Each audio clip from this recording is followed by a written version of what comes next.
Hindi na simple ang pagpasok sa compound ng Senado. Kailangan may ID o aprobadong visitor's form at ang mga sasakyan ipinabababa ang salamin at sinisilip ang ilalim gamit ang salamin. Bantay sarado ng pulis ang loob at labas ng Senado. Naghigpit sa seguridad matapos pulungin ni Acting Senate President Sherwin Gatchalian ang Sergeant at Arms. Matapos sabihin kahapon ni NBI Director Melvin Matibag sa Blue Ribbon Committee na may potential threat o banta sa gusali at paligid ng Senado. Sabi rin ni Senador Tito Soto na kasama ni Gatchalian sa new majority na clear and present danger sa Senado dahil sa seryosong banta batay sa intelligence na nakalap. Pero ang bantang yan, kinwestiyon ni Senador Alan Peter Cayetano kung bakit hindi na ibahagi sa lahat ng senador. Patuloy niyang iginigiit ang pagiging Senate President at nagtatanong kung anong klase ang banta, sino ang nag-assess at ano ang ebidensya. Pagpunto niya, hindi naman galing ang impormasyon sa Senate Office of the Sergeant at Arms o OSAA na siya anyang inatasan ng konstitusyon ng mga laga sa Senado.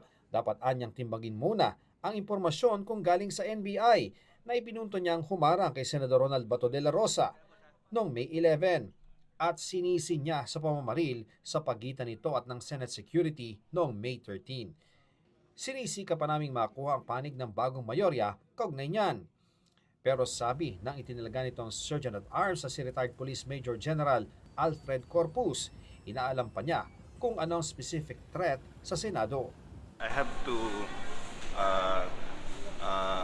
find out kung saan yung source ng info and then find out kung ano talaga yung specific threat. If there is a threat, syempre, it's always naman yan, calibrated yung response natin according to the threat level.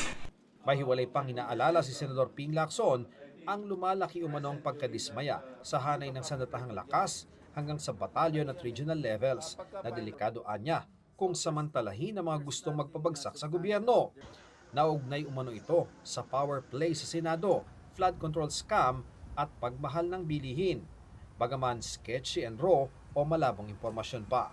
It is now being validated and it has been referred to the proper authorities. Sa mga nagtatangka, dahil nga may nauulinigan po na ganitong mga security threats, kayo man ay senador o ordinaryong tao na nagsasagawa nito, hindi po kayo makakaligtas sa kamay ng batas.